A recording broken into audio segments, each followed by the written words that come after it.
Bonjour à tous, bienvenue sur la chaîne de Partons en voyage et blog Photolumix. Avis aux adeptes du micro 4 tiers. La semaine a été chargée en termes d'actualité. En effet, le premier appareil photo de l'ère OM Digital Solutions vient tout juste d'être annoncé. Exit Olympus, c'est désormais OM System qu'il faut l'appeler. Plus précisément, le OM System OM1 vient tout juste d'être annoncé. Et je vous livre donc mon avis sur ce nouveau boîtier dans cette vidéo. À côté de cette annonce, deux nouvelles optiques. Un téléobjectif OM System 40-150 mm f4 Pro et un zoom standard 12-40 mm f2.8 Pro Mark II qui est une réitération de son prédécesseur sorti en 2014. Bref, j'ai du pain sur la planche, alors voyons tout cela de plus près maintenant. Commençons par le OM System OM1, le tout nouveau appareil photo hybride micro 4 tiers, expert en photo mais aussi en vidéo. Et ça, de mon point de vue, c'est une des grandes nouveautés, cette double casquette photo et vidéo. Mais avant d'entrer dans le détail de tout ça, je vais commencer par son ergonomie, car la prise en main c'est toujours un point très important. Côté style, pas de grand changement. On reste dans la lignée des OMD EM1 auxquels il succède. Et c'est tant mieux, parce que ce sont des boîtiers à l'ergonomie bien pensés, taillés notamment pour les voyageurs. Ça doit être un boîtier expert, son gabarit ne reste pas moins réduit. D'ailleurs, son poids il est de 599 grammes nu, avec batterie et carte SD. J'ai envie de dire seulement 599 grammes, petit clin d'œil à ceux qui ont vu les specs du Lumix GH6, dont le poids devrait être plus important. Évidemment, ce n'est pas l'appareil photo le plus léger, mais c'est un poids modéré pour un hybride expert. Et surtout, comme c'est un boîtier avec capteur micro 4 tiers, les optiques qu'on fixe dessus seront plus légères. C'est pourquoi quand on compare avec un duo optique plus boîtier, le Olympus OM1 est plus léger. C'est surtout vrai quand on compare avec des appareils photo plein format ou APS-C. Bon, de mon point de vue, le poids ce n'est pas le plus important. Je pense qu'une prise en main équilibrée est bien plus importante que la compacité. Et ça tombe bien, car ce OM1 est parfait sur ce point. Plus précisément, il dispose d'une poignée creusée qui est, de mon point de vue, idéale en termes d'ergonomie. Essayez de fixer de gros téléobjectifs tels un Olympus 40-150 mm f2.8 Pro ou un Olympus 100-400 mm f5 6.3 dessus et vous verrez que même à la main levée, vous aurez une prise assurée. Alors la compacité c'est sympa, mais quand on veut fixer des téléobjectifs, on est vite limité. Là, l'avantage de l'OM1, c'est qu'il s'adapte à toutes les pratiques grâce à son excellente ergonomie. Bref, pour la prise en main, je lui donne un très bon point. La molette et les boutons aussi sont bien pensés et bien positionnés. La molette de mode de prise de vue d'ailleurs permet en plus de créer ses propres profils en raccourci et ça c'est vraiment pratique.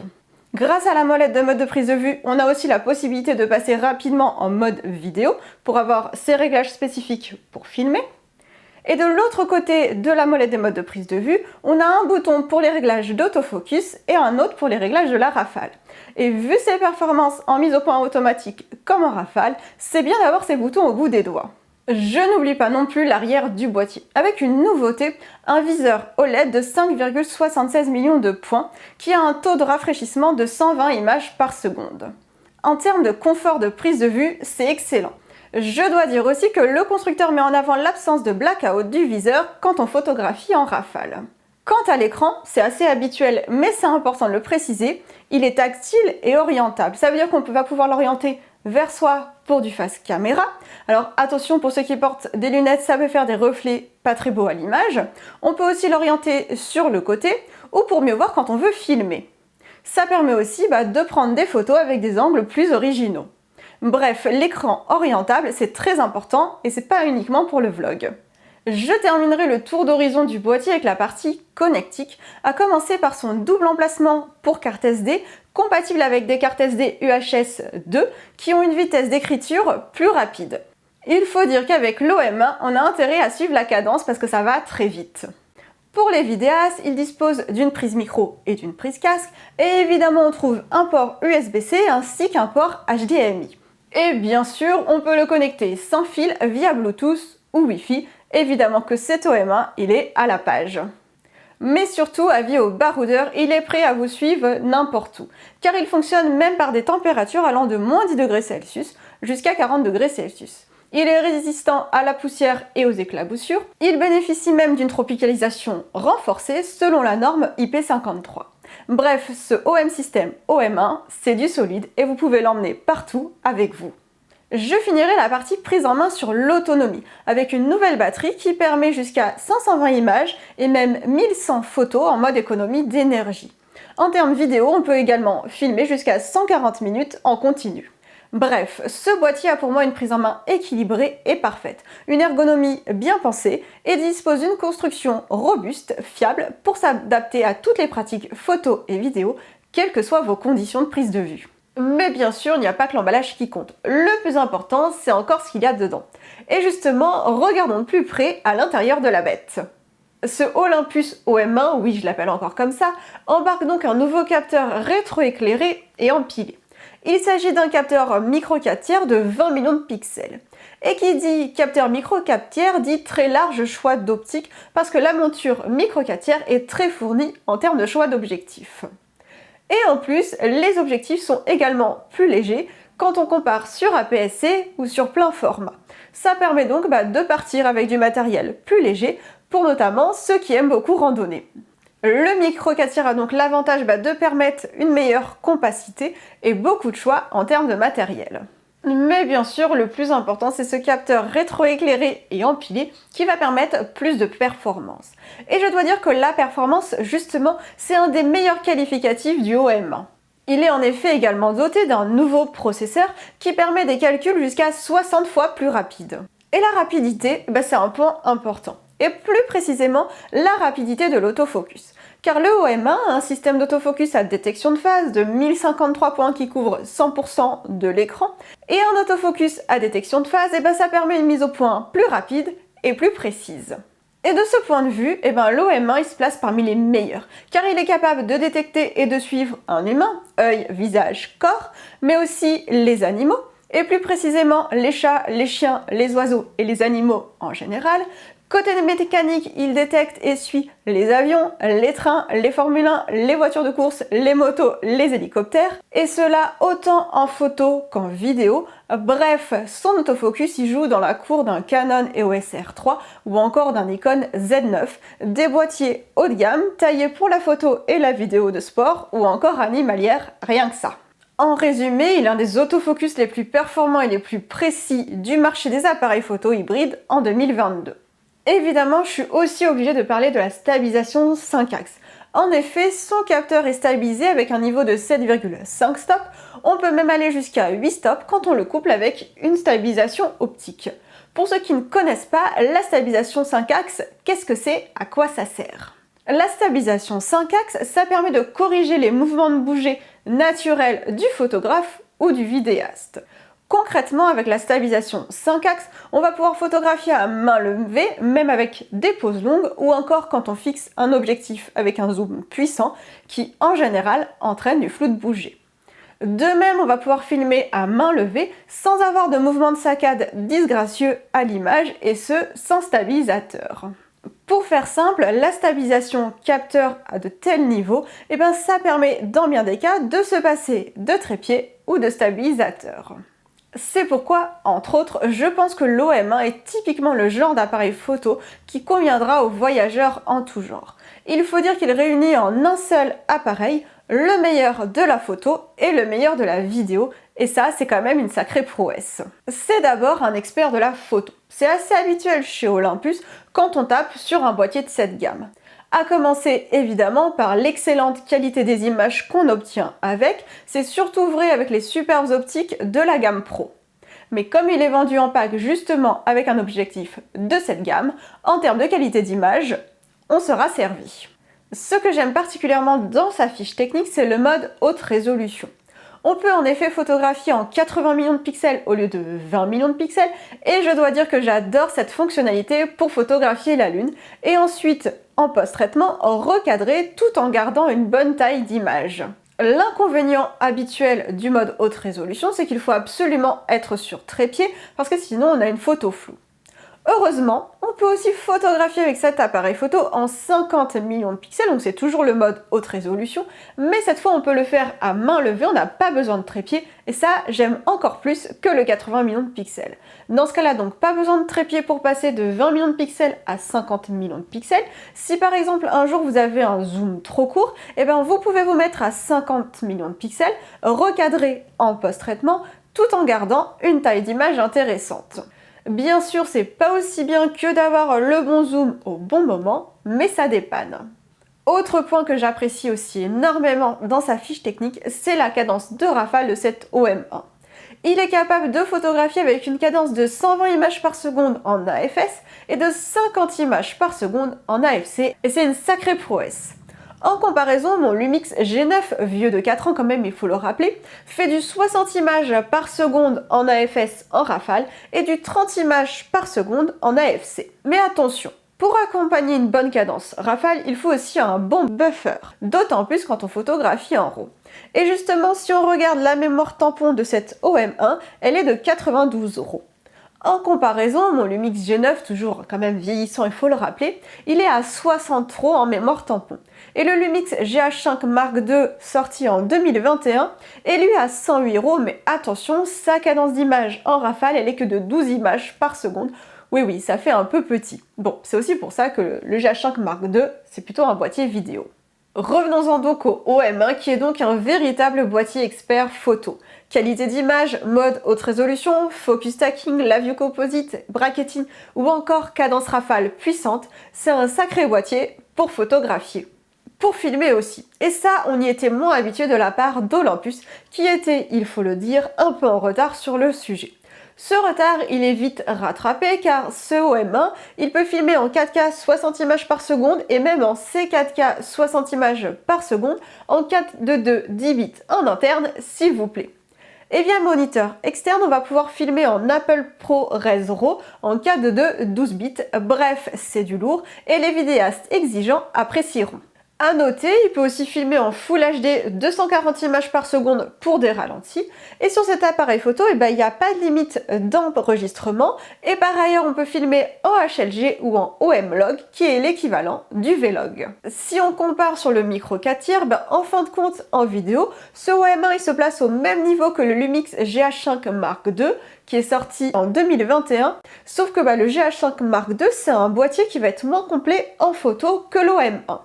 Et finalement, il n'y a que le Lumix GH6 qui aura des qualités d'enregistrement vidéo supérieures, avec notamment la 4K 120 images par seconde ou encore la 5,7K. Mais pour le GH6, je vous donne rendez-vous dans quelques jours pour plus de détails sur ce nouvel appareil photo.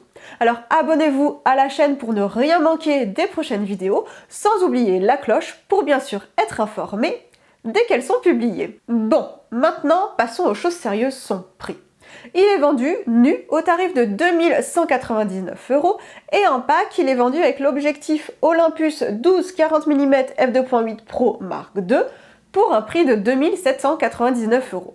Je ne vous cache pas que je trouve son tarif assez cher, ça reste quand même un boîtier expert en photo et en vidéo avec un des meilleurs autofocus du marché qui permet de suivre et de détecter des sujets très variés. C'est aussi un des meilleurs appareils photo en termes de cadence rafale. En tout cas, ce sont les deux points qui me viennent à l'esprit pour le démarquer et expliquer son tarif. Je pense que cet appareil photo, il s'adresse justement particulièrement à tous ceux qui photographient autant qu'ils filment et surtout ceux-là qui ont besoin d'avoir des fonctionnalités poussées autant en photo qu'en vidéo. Et je pense qu'on est de plus en plus nombreux dans ce cas. Il s'adresse aussi particulièrement aux baroudeurs et aux voyageurs car son poids et ses caractéristiques comme la stabilisation 5 axes ou sa tropicalisation renforcée correspondent parfaitement à leurs besoins. De par son autofocus performant et les sujets qu'il détecte, il ira très bien pour des prises de vue animalières, de sport et même de sport automobile ou encore des prises de vue d'aviation. Il faut dire aussi qu'il a une ergonomie qui s'adapte à toutes les tailles d'objectifs disponibles en micro 4 tiers, ce qui fait que le champ des possibles est infini et que donc si vous êtes touche à tout en termes de pratique, il vous suivra facilement. Mon avis à chaud est plutôt positif. Hormis son prix que je trouve assez élevé, c'est un boîtier hyper complet. En le choisissant, on ne rogne sur rien. On est à ce qu'il y a de mieux en termes de fiches techniques photo comme en termes de fiches techniques vidéo. Et quand on connaît la qualité des optiques Olympus sur tous les pros, on ne peut être que convaincu de la qualité des images de cet appareil photo. OM Digital Solutions a annoncé également deux objectifs. À commencer par le OM System 12-40 mm f2.8 Pro Mark II, qui est une réitération du modèle sorti en 2014. C'est un zoom standard haut de gamme avec une ouverture constante de f2.8. L'avantage de ce zoom, c'est qu'on couvre une large pratique photo et vidéo. En effet, on va pouvoir faire du paysage, de l'architecture, de la photo de rue, du portrait, du mariage. On va passer facilement d'un plan large à un plan serré. Et c'est surtout une optique avec une très belle qualité d'image dont la réputation n'est plus à faire. Et pour le flou comme la basse lumière, avec son ouverture constante de f2.8, c'est un objectif très intéressant. Bon, ok, mais alors pourquoi avoir fait un Mark II? Parce qu'entre les deux objectifs, il n'y a pas vraiment de différence. En fait, ce Mark II, il a seulement une meilleure tropicalisation, conforme à la norme IP53, comme le OM1. Je pense que ce Mark II a justement été sorti pour aller avec le OM System OM1, car pour une étanchéité parfaite, il faut que boîtier plus optique soit tropicalisé. On comprend donc le principe. Bon, au passage, l'objectif prend 100 € de plus, ça fait cher l'étanchéité. Je regrette juste que ce Mark II soit non stabilisé. On aurait pu imaginer qu'ils en profitent pour doter leur 12-40 mm f2.8 d'une stabilisation optique. Et pourquoi pas? Bon, je lui pardonne parce que ça reste quand même une très belle optique pour une excellente qualité d'image. L'autre zoom, c'est un 40-150 mm f4 Pro que je trouve pour le coup très malin en termes de positionnement. Déjà, c'est un téléobjectif qui fait seulement 325 grammes, c'est hyper compact, surtout quand on se rappelle qu'il a une ouverture constante de f4. C'est à peu près le même poids que mon Lumix 3500 mm f2.8 qui a certes une plus grande ouverture, mais un zoom moins puissant.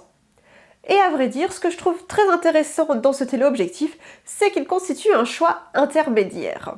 Pour le moment, chez Olympus, on devait choisir entre un 40-150 mm f4 5.6 qui pèse 190 grammes, n'est pas très cher, mais n'est qu'un objectif entrée de gamme, et de l'autre côté un 40-150 mm f2.8 qui lui est un objectif haut de gamme de 760 grammes. Et maintenant, au milieu, on a ce 40-150 mm f4 Pro qui n'est pas trop lourd et une optique de la gamme Pro, ce qui permet de choisir un téléobjectif de qualité tout en gardant la compacité. Je pense qu'il ira justement très bien aux détenteurs de boîtiers OMD EM10 ou OMD EM5 et voire même de GX qui veulent sortir des objectifs kits tout en gardant un bon équilibre de prise en main et sans alourdir outre mesure leur sac photo. Et comme c'est un objectif intéressant pour la photo animalière ou la photo de paysage en gros plan, il ira parfaitement aux randonneurs. Pour la photo de sport en journée, ça ira. Par contre, en basse lumière avec son ouverture constante de f4, je crains qu'il ne soit un peu juste. Attention, j'ai quand même un reproche à lui faire, c'est qu'il n'est pas stabilisé. Ok, la plupart des boîtiers Olympus sont stabilisés, mais quand même. Je trouve aussi son prix élevé, car il coûte 999 €. Oui, ok, c'est un objectif de la gamme Pro et de ce fait on a une très belle qualité d'image, mais ça reste quand même élevé. Bon, on est loin des 1200 € du 40-150 mm f2.8, mais autant le poids du 40-150 mm f4 est intermédiaire, autant son prix je ne trouve que pas vraiment. Mais je sais, pour avoir une belle optique, il faut le mettre le prix. Ce qui est intéressant dans cette annonce, c'est aussi le positionnement d'OM System. Parce que ce zoom, il vient en complément du Olympus 12-45 mm f4 Pro et du Olympus 8-25 mm f4 Pro. On voit ici qu'on a donc trois optiques à ouverture constante de f4. Ici, la gamme Olympus semble chercher à allier qualité, compacité ou encore polyvalence en tablant sur des optiques à ouverture constante de f4 qui iront plutôt aux voyageurs ou aux baroudeurs. Au contraire, récemment, Panasonic est plutôt parti sur des optiques à très grande ouverture de f1.7, des zooms qu'on ne pourrait pas avoir ailleurs dans les autres montures. Je pense au Leica 10-25 mm f1.7 ou encore au Leica 25-50 mm f1.7 où là il n'est pas du tout question de compacité et d'ailleurs on a aussi des optiques avec des prix très élevés. Et ici c'est vraiment tout pour la qualité et le caractère original de ces optiques plutôt que pour les baroudeurs. C'est donc intéressant de voir les stratégies que prennent les deux marques qui sont partenaires sur le micro 4 tiers. Car l'avantage du micro 4 tiers, c'est que vous possédiez un boîtier Olympus ou un boîtier Lumix, et bien vous pouvez choisir entre ces deux stratégies d'optique, celle qui correspond à votre besoin. Pour conclure, je dois dire que je suis très contente de toutes ces nouveautés sur micro 4 tiers. Je trouve vraiment très intéressant ce nouveau boîtier qui est hyper abouti en photo comme en vidéo. D'ailleurs, ce OM1, c'est un peu la réunion de mon Lumix G9 en photo avec des performances de 2022 et du Lumix GH5 Mark II sorti en 2021. Je pense aussi que le 40-150 mm f4 va en intéresser plus d'un sur micro 4 tiers. Pourtant, j'étais la première à dire que la monture était déjà bien fournie, mais c'est vrai que finalement, ce téléobjectif à ouverture constante de f4, c'est un choix qui manquait parce que c'est un choix intermédiaire, notamment en termes de rapport poids-qualité optique, et c'est bien qu'il soit là. Cette vidéo est maintenant terminée, j'espère qu'elle vous aura plu. Je vous invite à vous abonner à la chaîne en pensant à la cloche pour ne rien rater des prochaines vidéos. Et vu comme l'actualité va être chargée, ce serait dommage de les louper. N'hésitez pas non plus à laisser un commentaire ou encore un pouce vers le haut. Et je vous invite également à consulter partentenvoyage.com ou blog-photo-lumix.com pour plus de contenu. Quant à moi, je vous dis à bientôt!